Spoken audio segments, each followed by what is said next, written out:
قاضی صاحب شکریہ آپ ہمارے پروگرام میں تشریف لائے اور تحریک لبیک کے سیاسی پہلو سے یا ان کی سیاست سے یا اور بھی پارٹیاں جو کر رہی ہیں جماعت اسلامی ہو اس سے اختلاف ہو سکتا ہے، لیکن خدمت کے حوالے سے جو یہ خدمات انجام دے رہی ہیں میں نے خود بھی دیکھا۔ قاضی صاحب آپ نے سندھ کا دورہ بھی کیا اور آپ کو جو کچھ آپ نے دیکھا آپ سمجھتے ہیں کہ جو لوگوں کو ایک تو حکومت ہوتی ہے جس کا پہلا فرض ہے، دوسرے آپ تنظیمیں ہوئیں، دعوت بے شمار کا نام لے سکتا ہوں وہ ہوئیں،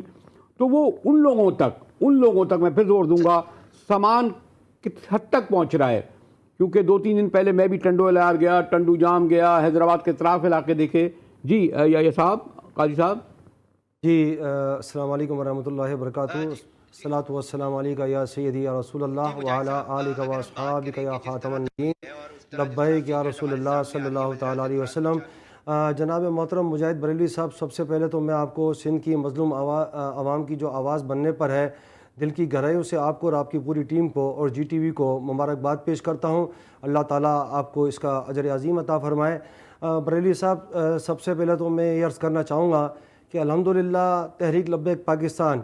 جو کہ امیر المجاہدین حضرت علامہ مولانا حافظ خادم حسین رضوی رحمۃ اللہ تعالیٰ علیہ کی تربیت یافتہ جماعت ہے۔ اگر آپ دیکھیں تو چاہے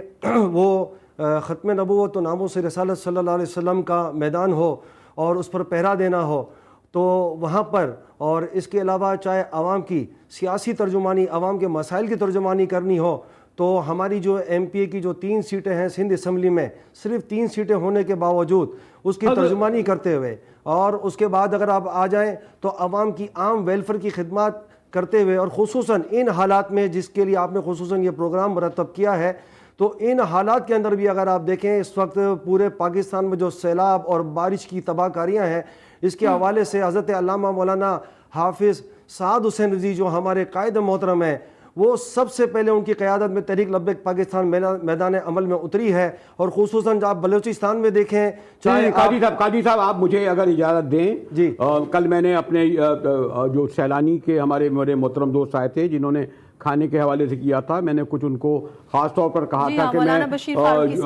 بشیر فاروقی صاحب کہ جیسے میں یوسف گوٹ گیا تھا، وہاں غالباً اول تو پتہ نہیں وہاں کیوں ٹھہرایا گیا، شاید انسان بھی نہ رہ سکیں، حیوان بھی شاید نہ رہ سکیں، وہاں رکھا گیا۔ دوسری یہ دیکھنے میں آ رہا ہے کہ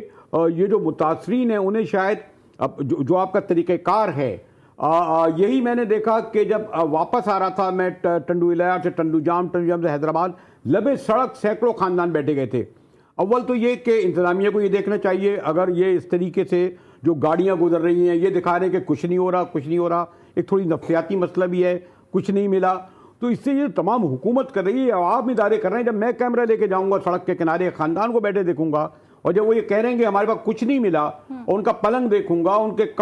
چولہے دیکھوں گا، تو میں بھی یہی سوال آپ سے کروں گا کہ وہ تو کہتے جی، یہ میں آپ کو پرسوں کی بات بتا رہا ہوں، غالباً اتوار کی، حضرت قاضی صاحب، کوئی بھی گاڑی جب پہنچتی ہے تو لوگ ایسے لپکتے ہیں کہ جیسے انہیں کچھ بھی نہیں ملا۔ جی بہت اعلیٰ سوال کیا آپ نے حضور، اس وقت کی ضرورت ہے سوال کی، اور میں آپ کو اس میں ایک چیز اور ایڈ کرتا چلوں کہ آپ نے فرمایا جن علاقوں کا آپ نے نام لیا ہے اور آپ جہاں بائی پاسز سے گزرے ہیں اور لوگ روڈ کے کنارے پر بیٹھے ہیں، حضور میں الحمدللہ اللہ پاک کے فضل سے میں خود جو ہوں کل 1 ہفتے کا دورہ کر سندھ سے لوٹا ہوں، اندرون سندھ کا، اور میں بالکل اندر تک کچوں میں گیا ہوں، تقریباً 15 20 25 کلومیٹر جہاں گاڑی جو ہے تقریباً گھنٹوں میں پہنچتی ہے، میں اپنی گاڑی کو لے کر کے میں وہاں پر بھی پہنچا ہوں۔ تو جب باہر آپ کہہ رہے ہیں یہ حالات ہیں تو آپ اندازہ لگا لیں کہ اندر کیا حالات ہوں گے، کہ لوگ اپنی جگہ بھی نہیں چھوڑ پا رہے، اور ان کی حالت یہ ہے کہ نہ ان